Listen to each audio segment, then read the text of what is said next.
We're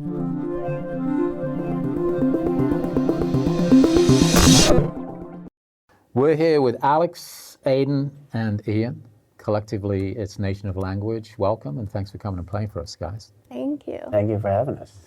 We've been big fans of your music for a long time, and we were talking before we started rolling tape that the morning show, at least, has been playing you guys since about 2018, I think, which is... It's incredible. You've been together for about 8 or 9 years, yeah? Mm-hmm.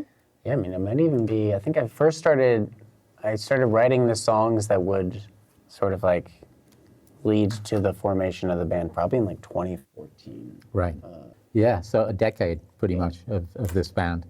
And I know you've mentioned influences before, but let's talk about them to our audience right now. I know OMD is a big influence, and I want to talk about you getting to meet them recently as well. But what else is in the hodgepodge that influences the music of Nation of Language? Yes, I mean, a lot of the sort of contemporaries of OMD, you know, Human League, New Order, Gary Newman were really sort of foundational to this band. But I think there's also, you know, I read once that like the bands that you're into between like 14 and 18 sort of shape how you consume music from then on in some way. And so I think for me that was like The Strokes, Interpol, you know, Belle and Sebastian. And so I think that there is a lot of that sort of, that's like kind of foundational text for me in a way, that I probably don't even process that much. And so yeah, I think it's sort of there was an intentionality when the band first started to sort of, you know, I wanted to explore using synthesizers because I had never tried that before, and I had sort of felt like just writing on guitar at the time, you know, like I'm not very good at guitar now, but I was really not very good then, and so it was like getting sort of stale, and so I wanted to kind of reinvigorate the writing process and make it something that was exciting again. So by bringing in keyboards, a new instrument for you at the time, I'm guessing, you were able to achieve what that you couldn't achieve on the guitar?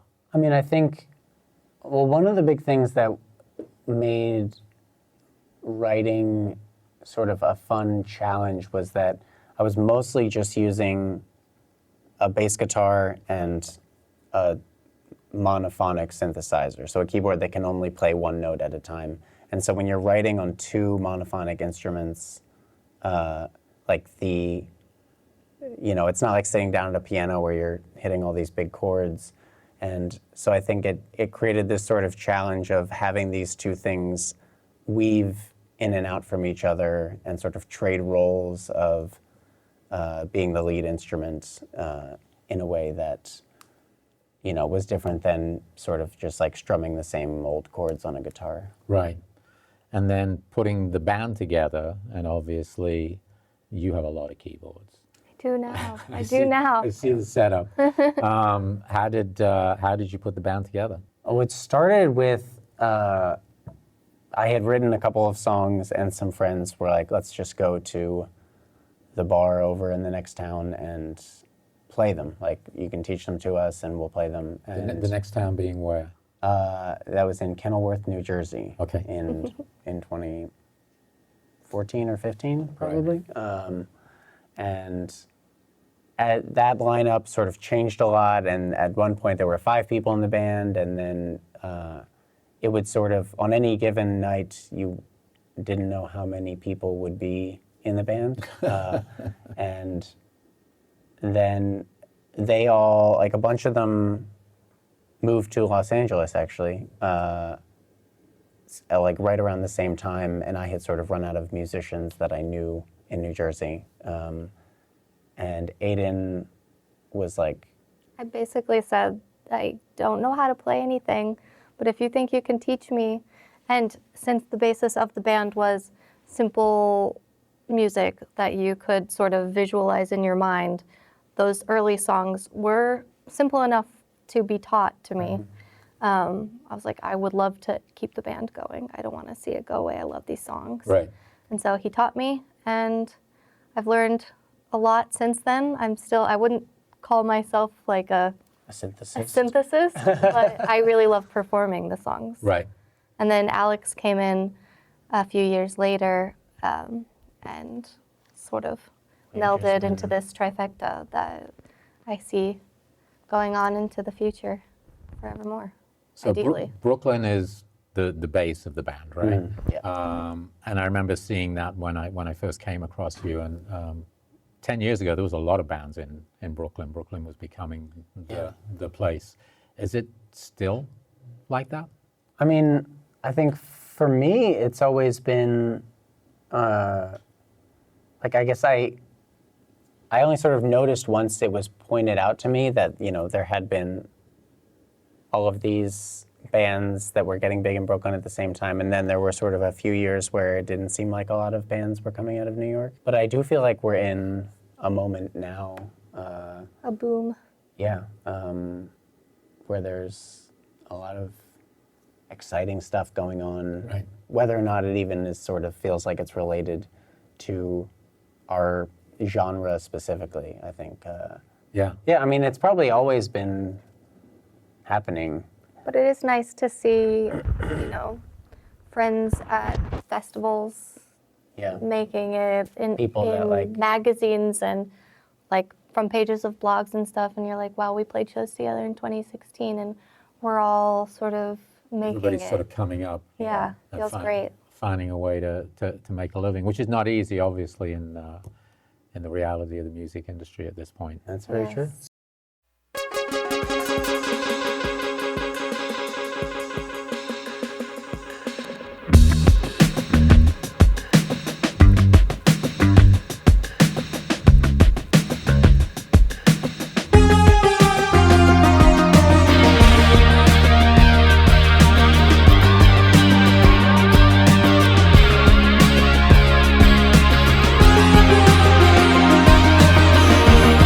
Tonight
touring is a big part of it, obviously. Yeah.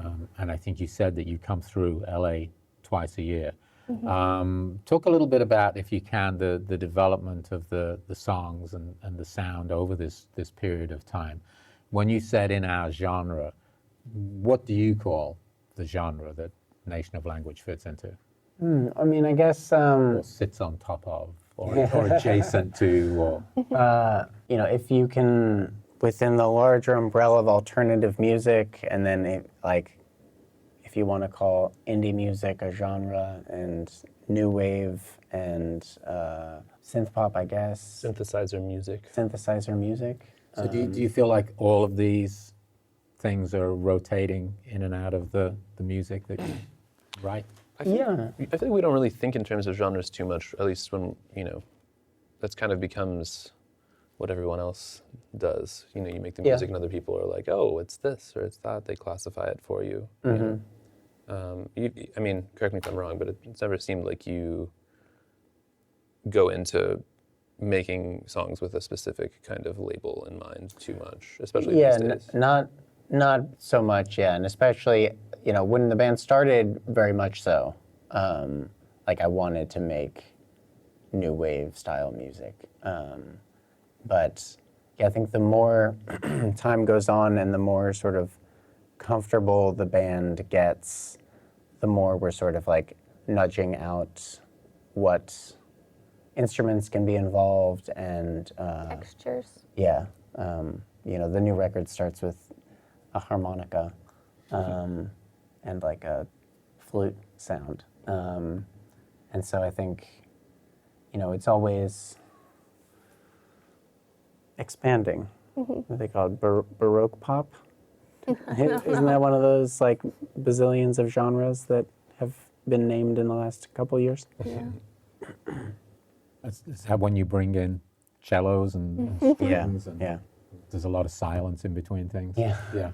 No, but it's interesting, obviously, over this decade or so, to think of the influences that you started with, and then 10 years later, you've got your own influences now that you've sort of picked up along the way from making music. And I'm wondering, as you go through the process of releasing singles, as you make them, which is obviously the way to do it these days, but to actually still want to make albums as well. Is that important to you?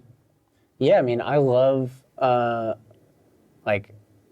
experience of listening to an album and of, you know, I think we all still really like buying vinyl and having the experience of getting it and opening it and putting it on. And so, you know, like a lot of thought goes into track listing for us. That's always a sort of a part of the creative process that, you know, it's like happens right at the very end, but like an album sequencing can really change how you experience it. And so I do like thinking in terms of the album as a whole, rather than just as a series of singles.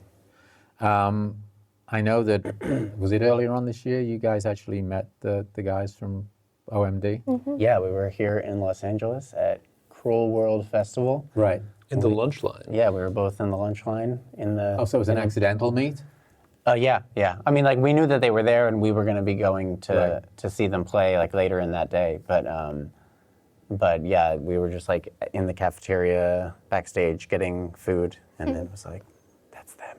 I was like, hi. Did you introduce yourselves? Yeah. Aiden did, like, yeah. We're Nation of Language, and he was so kind. He was like, oh my God, I love your music. You guys have to keep doing what you're doing. Please never stop. Like, it's amazing. And it was very effusive and sweet. And then we went to our separate tables and had our lunch. Right. You were very bold that day. There was no one that you wouldn't go up to and be like, hey, I met Tony Tony Hawk that day. Nice. Dave Grohl. And Dave Grohl. Wow. Yeah, we never were able to corner Devo, but I'm sure if we had, We will. Mark Mothersbaugh would have Got gotten an an earful. earful. Yeah, definitely. One of these days. Yeah. So the new album is called Dance Called Memory, and it's out on Sub Pop, which I believe is your first time. Yeah, first album guys? with Sub Pop. So as any musical artist goes through their stepping through the gears, so to speak, from making music at home in the bedroom, and then maybe releasing music independently, and building through bigger and bigger venues as you go along. What's it like to hit Sub Pop Records, which is just such a legacy, alternative, and independent label? I mean, it's awesome. It's the sort of thing that you know, as you're writing the songs and releasing them independently and doing all this stuff, you sort of, for me at least, that was never something, like working with Sub Pop was not something that I thought would be like attainable in my career. Even after we play in Seattle a lot as well, and over time we got to know people who worked there, and for some reason in my head there was this block of like, well, they wouldn't want to work with us. And then when the opportunity came, it worked out really well, and it's such a positive, inclusive environment that they've built, and one that feels like it thinks long term instead of just trying to kind of churn things out. And it's a really sweet community. yeah. Last time we were there, they did a little picnic for us when we were in Seattle. Got to hang out in the park. It was really nice. Yeah, it's really cool that so many people that work there have been there for a long time. Right. And yeah, they do see far into the future as well.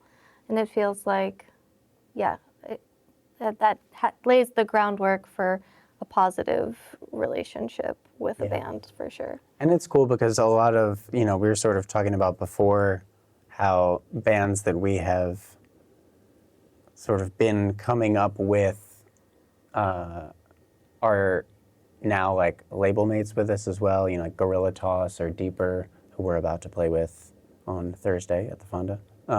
They are also Sub Pop bands now, and so you have this sort of like, we've all been striving, and now we have all achieved this thing, and none of us are doing the exact same thing, but there is some like connective tissue between us. And a community.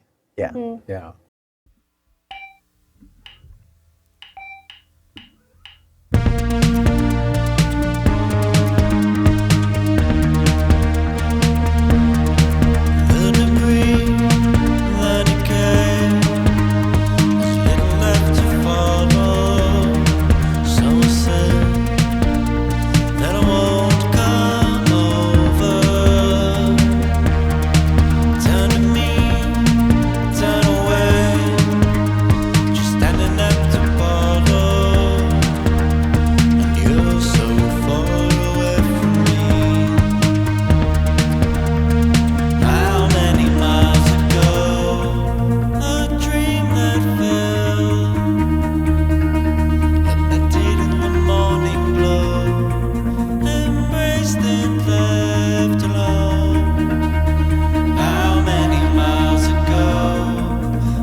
What about songwriting for you through the years? As people get older, they have different life experiences and things that they want to write about.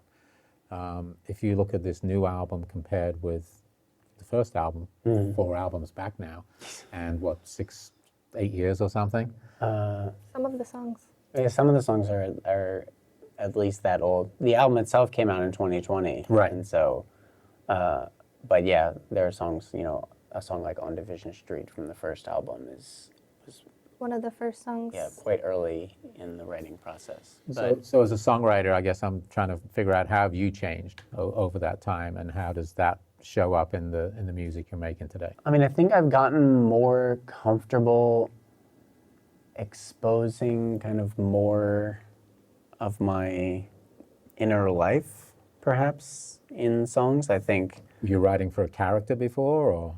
not necessarily a character, Although but actually the first EP, which doesn't exist anywhere anymore, was 4 characters. yeah, that is true. But we yeah. don't talk about that. Yeah, we don't talk Sorry.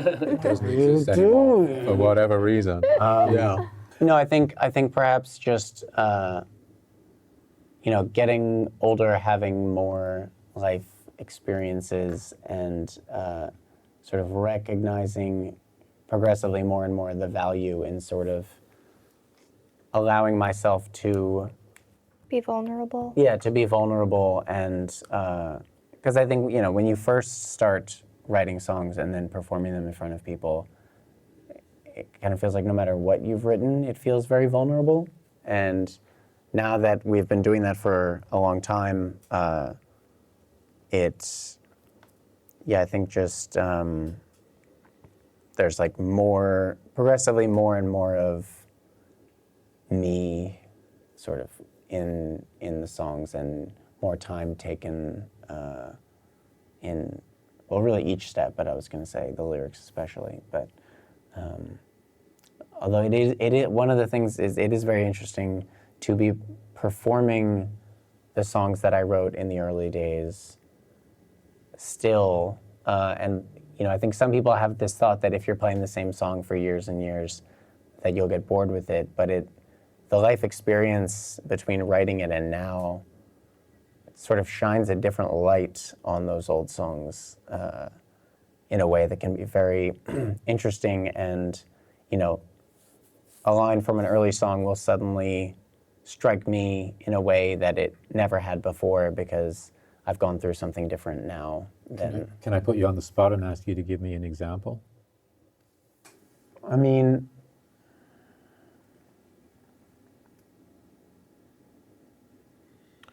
There can be times when songs almost feel like spells, and sometimes I've had it happen where you write a song and then you're playing it 3 years later and you realize that some line that you wrote had some sort of predictive quality for your life later on down the line, and that's always a spooky feeling. I will say the song, for me, The Great Commute, only gets more and more powerful to perform as the world gets more and more difficult to cope with. And yeah, at first, I think we started performing that song pre-pandemic. And, I think it's an amazing song and lyrically speaks to a lot that we were dealing with then. But over the last year plus, performing is just like so cathartic. I mean, consumerism has not abated. Just like. I mean, I think like to get back to your, like I almost don't think I would want to.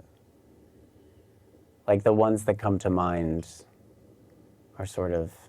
You don't want to spill the beans. Yeah. Aw, They're too personal. They're too sad. Or take the magic out of it for you.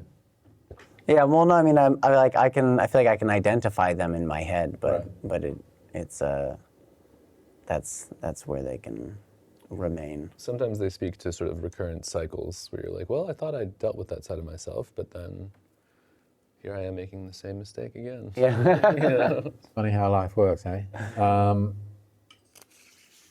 So just to wrap it up then, first of all, thanks for playing for us. Oh, of course. Yeah, that's great. and having a chat. To go back to Sub Pop, and from where you started to where you are now, it sounds like you're with a label that is looking ahead, as you mentioned, not just signing bands because they think they have a hit single or something, but signing bands for a career. How do you see the band positioned right now, moving forward? Obviously, this album's out. You're touring as well. We're recording this. By the time people see this, you'll have already played in LA. Oh, okay. But what's coming up for the rest of this year and maybe looking into 2026? I mean, a whole lot of touring for sure, which thankfully we all really love doing. Thank goodness, right? Yeah. Like having toured with people that didn't really want to be on tour, like that, it makes everything very difficult. But when everyone is sort of excited about the adventure and ready to take on the challenges, it really makes it feel like a sustainable thing that you can sort of just keep doing and doing. Right. And so I think that is, once the album is sort of written and released, And the videos are made. Yeah, videos are made. I think we all go into sort of like nose to the grindstone, just tour. Because at least for me, like growing up, that's the only way I knew how to like show my music to people, was to play shows. Right. And so that's really what this band is. I said like a central focus of this band, I would say, is just getting in front of people as often as possible. Showing them what the music can be. Yeah. Yeah, well, thanks for coming in. Thank you for having us. Ian, Alex, Nation of Language, thank you for performing for us on the SoCal Sound. Great to meet you guys. Thank you. Great to meet you. Great to meet you.